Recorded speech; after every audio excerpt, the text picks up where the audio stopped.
The topic I am going to take up today is for the students of class 12 from the geography book India, People and Economy, and the name of the chapter is Human Settlements. Now, what do we mean by the human settlements?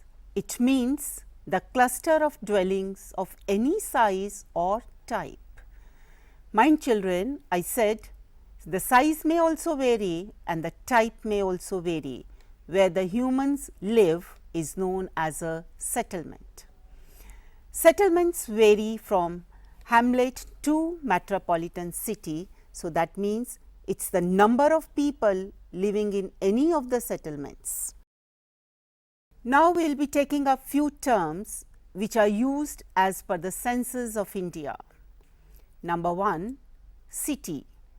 Cities are the urban centers with the population more than 1 lakh. So, that area is known as a city. We take up the term town. Towns are the urban centers with less than 1 lakh of the population. Metropolitan city.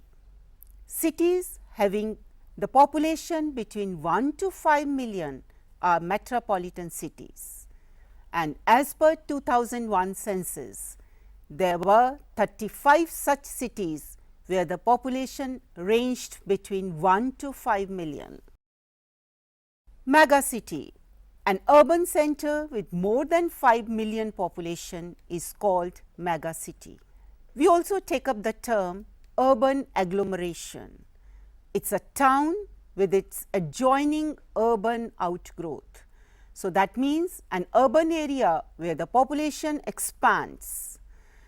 We have certain examples for the urban agglomerations. For example, Delhi, Mumbai, they are the best example of this. Human population lives in the settlement of different shapes and sizes, including the villages and towns. The basic unit of residence is a house, which may be a small hut or a big bungalow. Small and sparsely spaced settlements are called villages, where the people are mainly engaged in agricultural and other primary activities.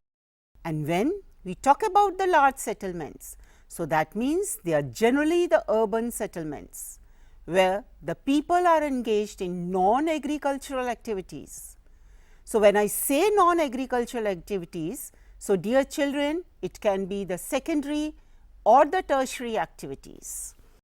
Now, we will be taking up few features of the rural settlements. Number 1, when the people of these areas, they are mainly engaged in agricultural and other primary activity.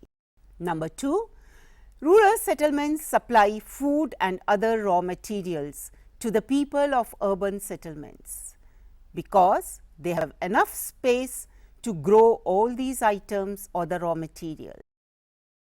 Rural settlements depend upon the land to carry out their primary economic activity, and in the villages we have plenty of land for the production of all these products. Further, the rural people are less mobile because they do not believe in mobility like the people of the urban areas, and their social relations are intimate, unlike the urban settlement people. Their pace of life is very slow, but still they enjoy their life. Now, in contrast to the features of the rural settlements, we take up the features of the urban settlements. For the rural settlements, as I said, that the people are basically engaged in the primary activities, but here in the urban centers, people are engaged in secondary and tertiary activities, of which industry, trade, transportation and services are very important. Services can be the tertiary, they can be the quaternary services, or further they can be quinary services also. Cities provide the goods and services not only for themselves, but also to the people of rural areas in return to food and raw material what they get from the rural parts. Urban settlements are much larger in size. They present a compact look with closely spaced houses, unlike we discussed for the rural settlements. Life of the urban people is very complex and fast. Their social relations are very formal. As we discussed for the rural settlements, that the relations in the rural areas, they are very intimate, unlike the urban settlements. Types of the rural settlements are determined by the built up area and number 2, the distance between the houses. For example, in the northern plains, we have clustered settlements. So, children, clustered means grouped together in one particular part. Whereas, the dispersed settlements, dispersed means when they are scattered apart. They are found in the jungles, on the hill slopes or in the pasture land. There are 3 groups of the factors which affect the types of the settlements. Settlements means here we are talking about the rural settlements. Number 1, the physical factors. Number 2, ethnic and cultural factors. And number 3, very important factor for the rural settlements is the security factors for the people living in those areas. Now, first we take up the physical factors. Under physical factors, relief, altitude, climate, drainage and the type of soil. These are very important features which play an important role in determining the type and spacing of the settlements. Water is the most important single factor in the dry areas. In such areas, the houses are clustered around the source of water. For example, in Rajasthan, the compactness of the settlements is determined by the source of water, because in that state of India, there is scarcity of water. Even in the rural parts, children, you must have noticed that mostly the settlements, they are around the source of water in the village. That may be a well, that may be a pond or any other source which supplies the water to the people in the rural areas. Now, we take up the second type of the factors, that is the ethnic and cultural factors. These factors are very important for the rural areas in determining the layout of the rural settlement.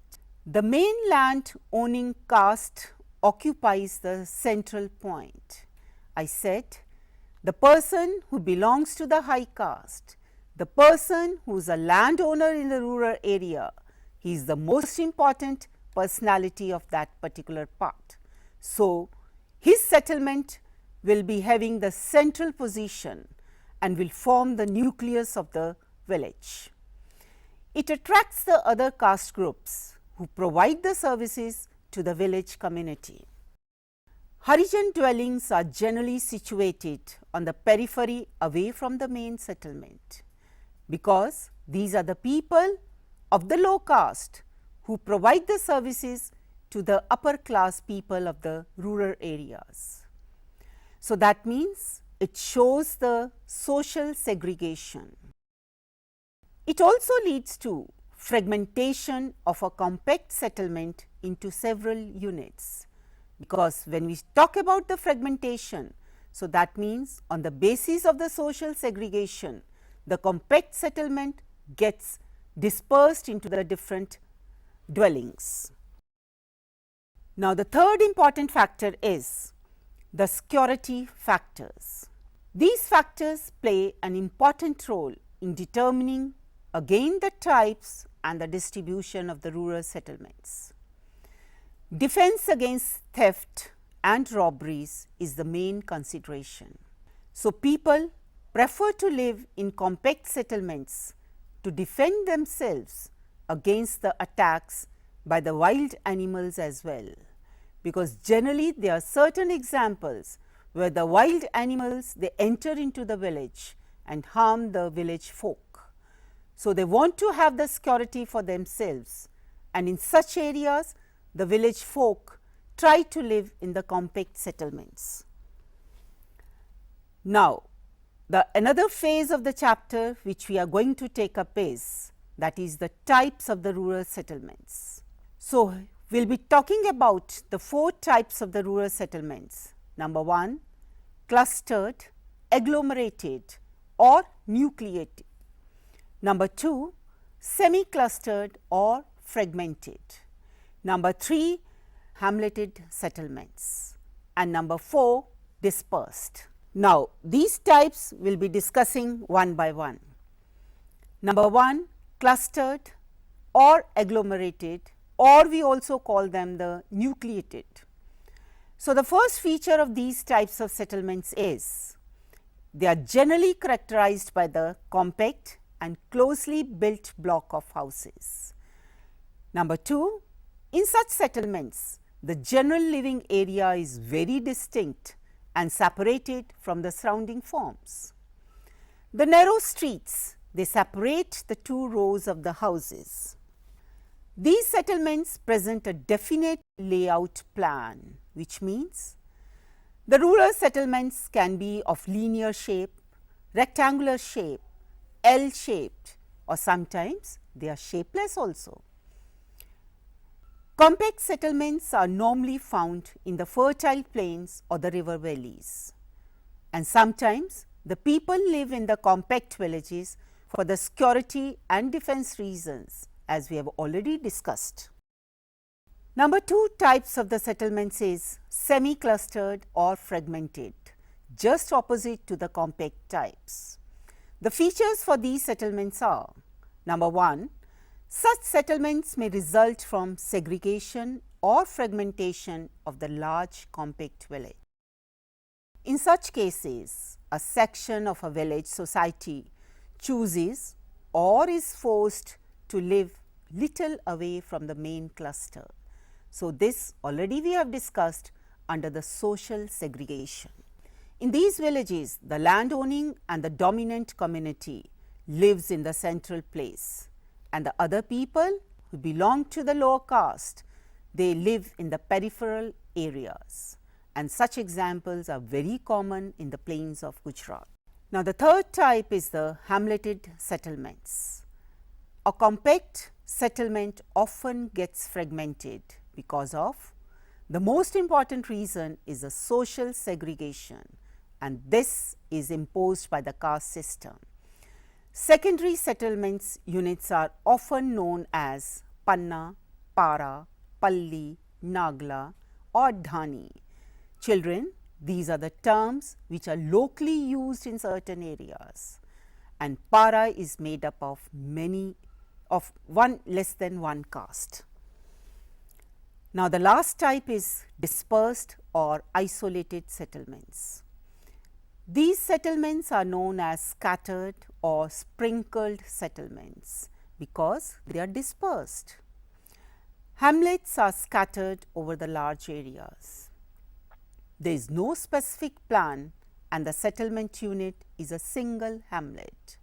Because it is a single hamlet, so there is hardly found any plan, as we have discussed, the linear shape, rectangular shape, star shape. So, these shapes, they are not found in the dispersed settlements. And lastly, the settlements are found in the form of isolated huts. So, dear children, till now in this chapter, we have discussed about the factors affecting the settlements, the types of the settlements, especially in the areas of the rural parts. Now, in the another part, we will be talking about the urban settlements. Thank you.